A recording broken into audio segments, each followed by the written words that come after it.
My female 32, uncle 71, and his wife 69 recently hosted a family barbecue at their home.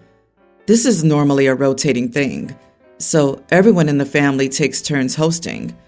My uncle is a difficult man to get along with, and I mostly went because it's important to my mom, 66. He's very rigid in his beliefs and will make it clear to you if you've done something to offend him. Once that has happened, there's no chance for redemption, regardless of whether you're family, friends, or strangers. While at the barbecue, everyone was standing around, and my daughter, young grammar school age, helped herself to a banana from the fruit bowl. Now, obviously, you shouldn't take anything that doesn't belong to you without asking, but she's very young, and manners are still being acquired. I'm not saying she was right in this. That being said, my uncle lost his mind. He called her a thieving brat and started threatening to call the cops. I stepped in, and he told me to pack my stuff and go because he didn't want thieves in his home.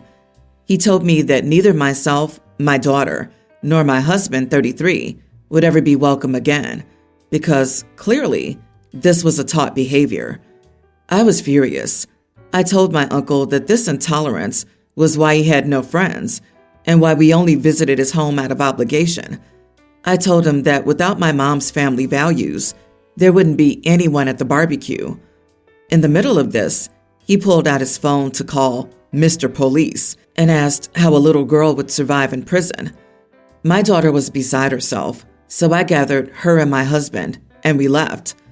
Apparently, after we left, my son was ranting and raving, and eventually, my cousin, female 24, not his child, told my uncle that he was lucky he didn't try that with someone else in the family because I was still polite in what I said. She told him that she refused to eat at the home of someone who thought it was okay to bully a child. As my cousin left, apparently quite a few people followed, and suddenly it was just my uncle and his wife left.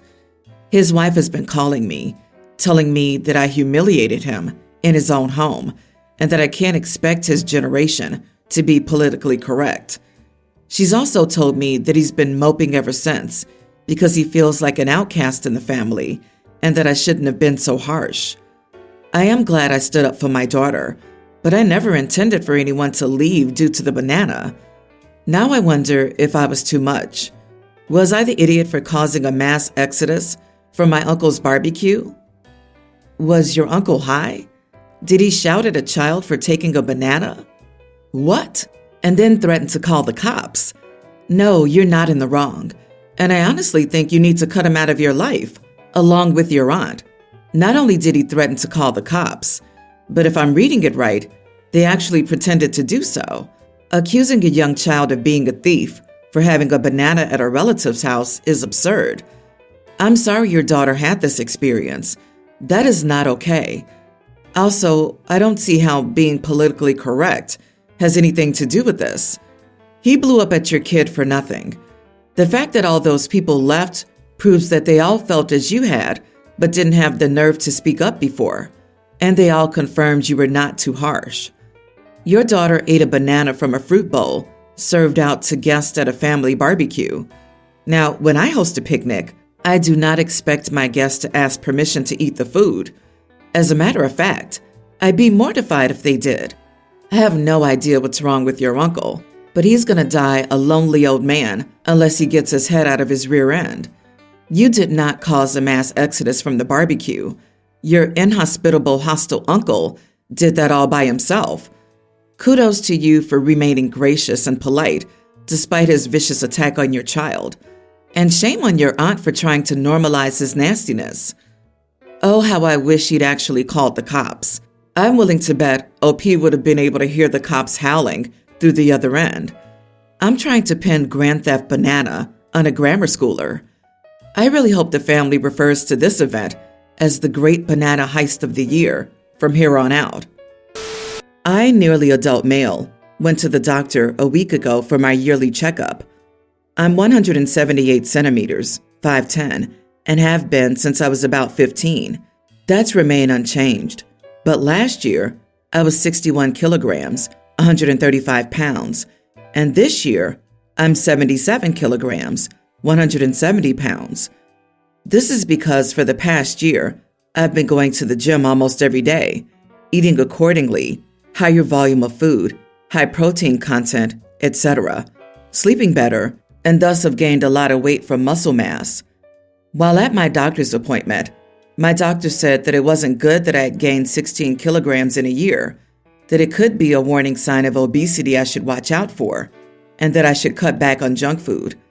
I pointed out that I didn't gain 16 kilograms of fat, but rather 16 kilograms of muscle. So while technically I might be overweight or approaching it, I asked if the health risks still apply, because I thought extra muscle isn't inherently bad, like excess fat. Instead of answering my question, he just rolled his eyes and said he didn't need to hear me brag about having muscles, and reiterated that I should cut down on the sweets. I don't even eat sweets, and I don't think it's fair to roll his eyes when I was just clarifying and asking a question. My mom agreed with my doctor and said that my doctor's appointment wasn't the time to bring up my muscles. I think that my weight is part of my health, and the relative ratio of muscles I have is part of my weight. I wasn't even the one who brought up weight. Am I the idiot? Edit. I was wearing baggy clothes, and I did gain a little bit of fat because that comes with bulking, but I still have visible abs even after. So that's why I think it's ridiculous to say I gained 16 kilograms of fat and should lay off the sweets.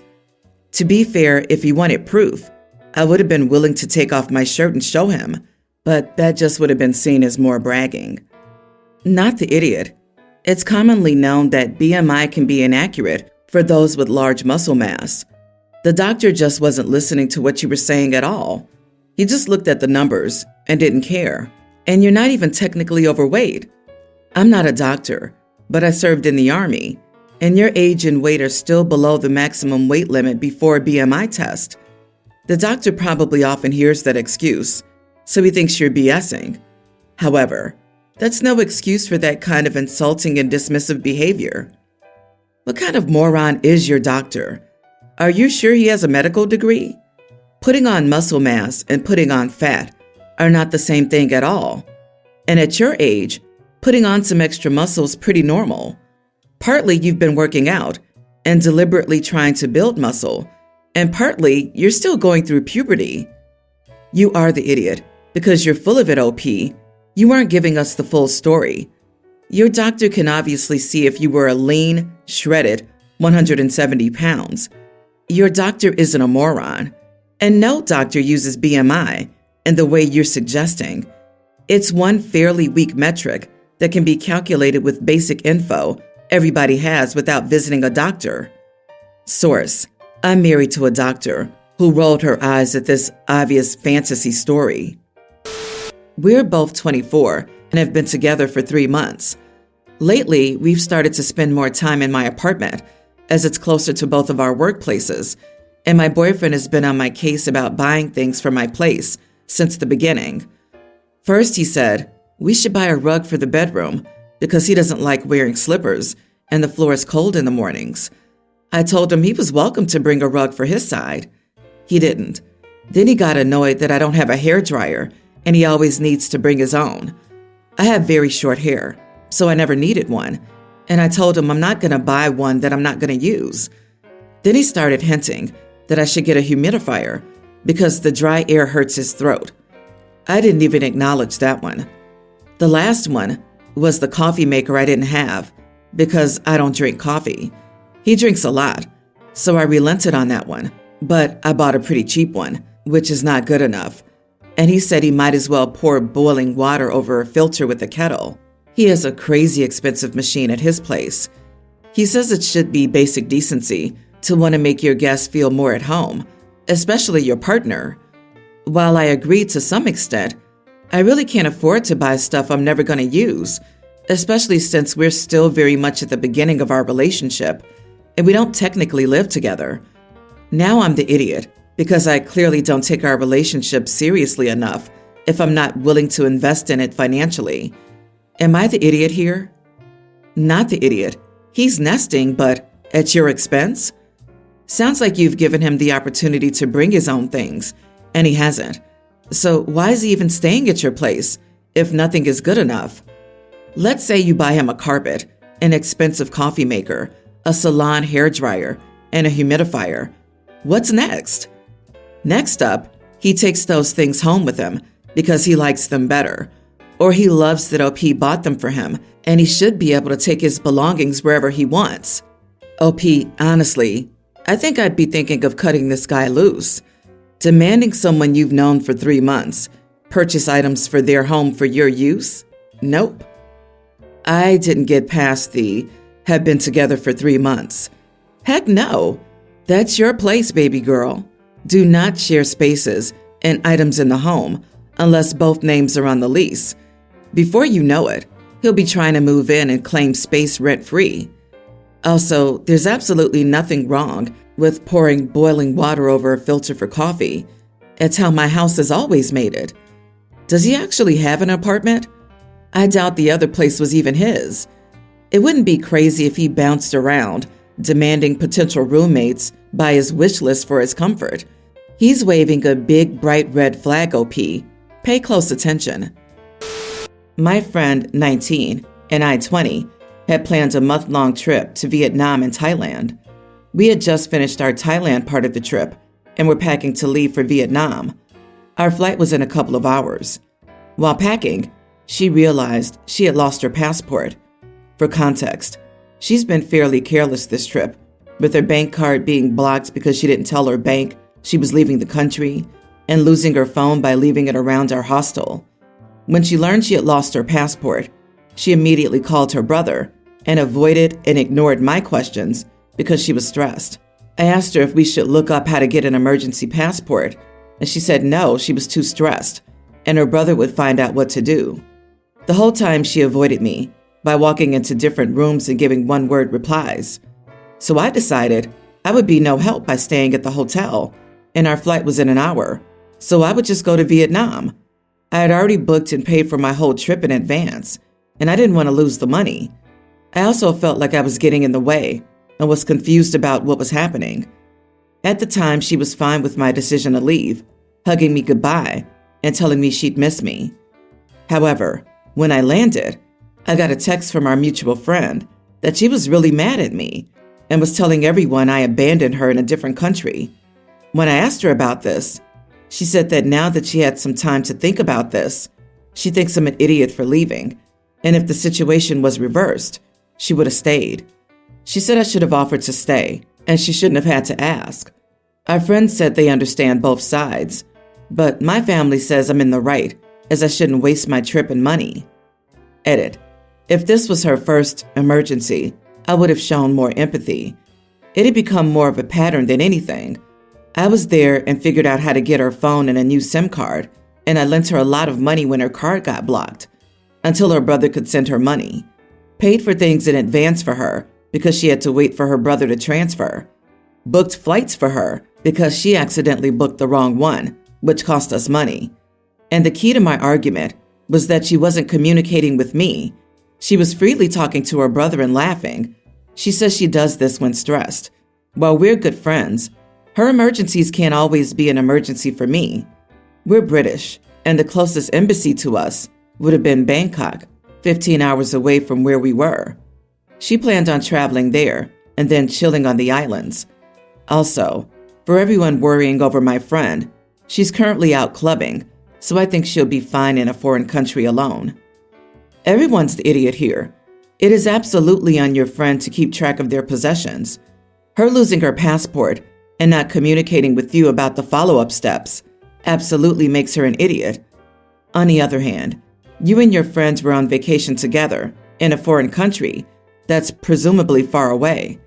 This means you both don't really know the environment and should be able to depend on each other if something goes wrong or someone's in danger. So as much as I think she was being an idiot for how she behaved, I personally don't believe that makes it okay to leave her behind. It would be a reason for me to make it the one and only trip I ever do with this person. I disagree. The toddler friend stopped communicating with OP, and instead of finding out what she had to do, she called her brother in another country. She's too irresponsible to travel without a nanny, and OP is not her nanny. OP, you're not the idiot. She literally avoided you and every question. You had a solution. She ignored you and kept on panicking. You already paid for this trip. It's not like the airline will care your friend lost her passport. She wasn't a friend to you.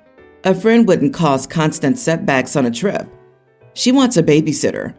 Also, would she have given you the money? Then she would have the money to travel the 15 hours to an embassy. She'll have to go there anyway to get an emergency passport. Update. We both talked on the phone, now that we've cooled down a bit. We both admitted we were wrong. She was irresponsible with her belongings, and I left her alone. We've been friends for a long time, but this is the first time we've traveled together. So both understand there would be some issues, but not to let this incident ruin our friendship. We also have tickets to see Taylor Swift next summer. We're stuck together, LOL. Thank you for the advice. It helped me let go of my pride and see things from her side too. I, female 30s, have a friend, Ashley, female 30s. Ashley and I have been friends since we were 13. We drifted apart after high school, but stayed in touch. Ashley's disabled. She has fibromyalgia. We plan to go on a short vacation together to the city, which was Ashley's idea. We planned this over a year in advance to stay for 3 nights. The actual vacation was okay, but I found being around Ashley stressful. She was extremely overpacked. She brought 7 outfits, different types of hair dryers, and a bunch of other stuff that just wasn't needed, and always complained about how heavy her bags were. She insisted on going for long walks through the city, but then would get tired and say we needed to get a taxi home as she couldn't walk back. The last straw for me was that Ashley had a full-on meltdown at the station. I walked her to the station. I wasn't getting the train back. We live in completely different areas. We got to the desk, and she asked the staff if there was a wheelchair available that she could use as she was struggling to walk any further to get to her platform. They said they were all being used and asked if she booked assistance, and she hadn't, and they told her a chair should be available in around an hour. Ashley lost her cool and yelled at them and said she would miss her train, and she sat on the floor. I tried to calm her down, but there was just no use. She was very insulting and called it an excuse. Gross. If you don't travel well together, then you don't. Not the idiot, but as someone with a chronic illness and chronic pain, I would hope my friend would talk to me about the specific issues before telling me they won't go on vacation with me. I know it wasn't easy because she asked, but there are ways to get around a direct answer.